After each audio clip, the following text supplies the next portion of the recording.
If you look at the vaccination rates around the world and the Delta strain, other countries who've got higher vaccination rates than ours and other states than ours have seen thousands and thousands of cases and so many deaths because of Delta. Yeah. Please know we've avoided that in New South Wales. But our numbers are still going up and we haven't handled it as well as, say, Victoria has. Well, look, in other states, they've had up to 5 lockdowns. This is our second. And I can't account for, I don't want to compare ourselves to other states. Do you regret not locking down harder? Well, look, can I say our rules in New South Wales are stricter now than they have been in any other state. But they weren't. One example a few weeks ago, were they? In relation to mask wearing, we're recommending that if you're going to an indoor venue that you wear a mask. Now, it's not compulsory, but we are strongly recommending that. Obviously, you're allowed outside to purchase goods, essential goods and services. We've made it very clear that retail stores can be open, but obviously we're expecting the community to go out only for essential buying. Just use your common sense. Shops that clearly don't fit into the essential category don't have to open.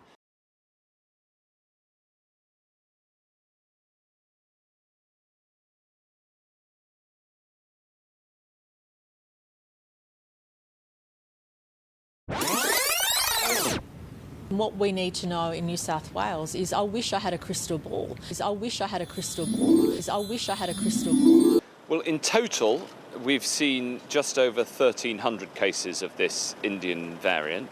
Because this variant can spread even faster than the Kent variant, if it gets out of hand, we'll have a very, very large number of cases. And so even with the protection that the vaccine gives you, that is, the vaccine protection is very high, but it is not absolute. Where we have seen transmission in these cases with very fleeting contact. This is stranger-to-stranger transmission. That variant is the Delta variant, so it's the B1617.2 variant that is now infamous in India and increasingly in the United Kingdom.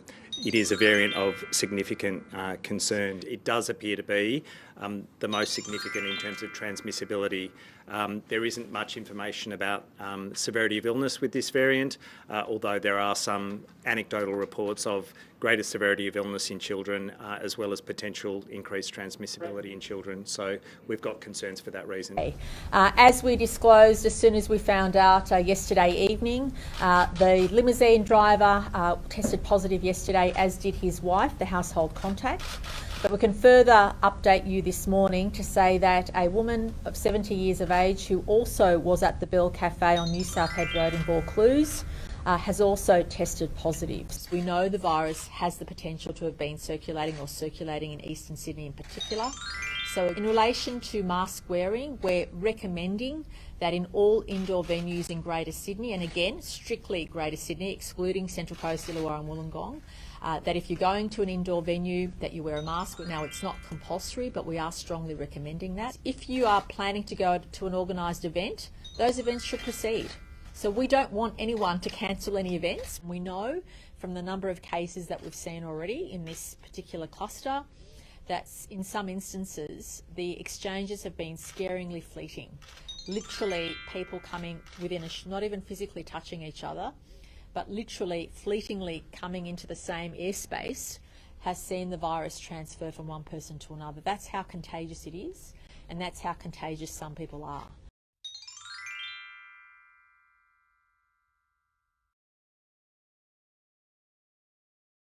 All those places already have requirements for QR code, but we are in the process of extending it to all retail outlets.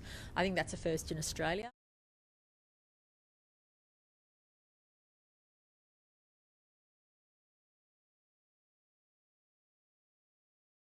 Yes, we've asked everybody to wear a mask in certain settings, but we're still allowing people to freely get about their business, although we're asking everybody to be cautious. I think the restrictions that they've put in place are understandable and common sense, and I commend Premier Berejiklian for resisting going into a full lockdown. As at 8 p.m. last night, there were 10 cases of community transmission in New South Wales. 9 of those you'd already been made aware of yesterday. The 10th one is an additional person that attended that party where the worker from Bondi Junction also attended. So we don't want anyone to cancel any events. So they are the 10 cases to 8 p.m. last night.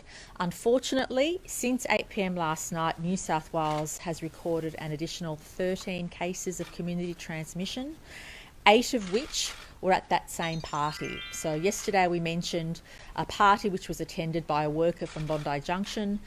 That party had an additional case to 8 p.m. last night and 8 additional cases from 8 p.m. till now.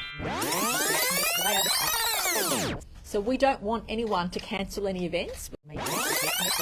The following restrictions apply to everybody living in Sydney, Blue Mountains, Central Coast, Wollongong and Shell Harbour, unless it's essential. So unless it's essential travel, unless it's absolutely essential. Please abandon non-essential activities unless you absolutely have to. New South Wales, unlike other states, has never determined what is essential and what is not essential. In terms of essential work, the employer and the employee would know whether that particular worker was essential to the particular circumstances. And so it will be left to the worker and to the employer. So we're not going to restrict people's movement or what they do.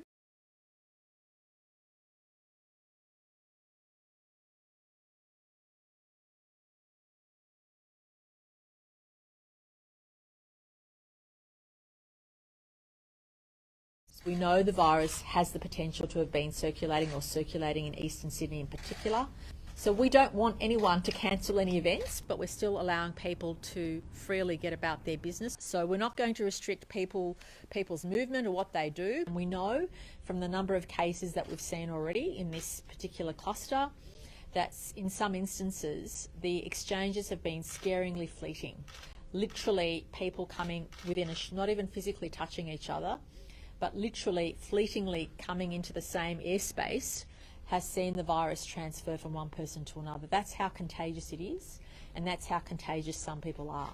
And I hope we've demonstrated to other states that it is possible to manage an outbreak and not shut down a city and not stop businesses and not stop people being employed and not stop people having a relatively normal existence.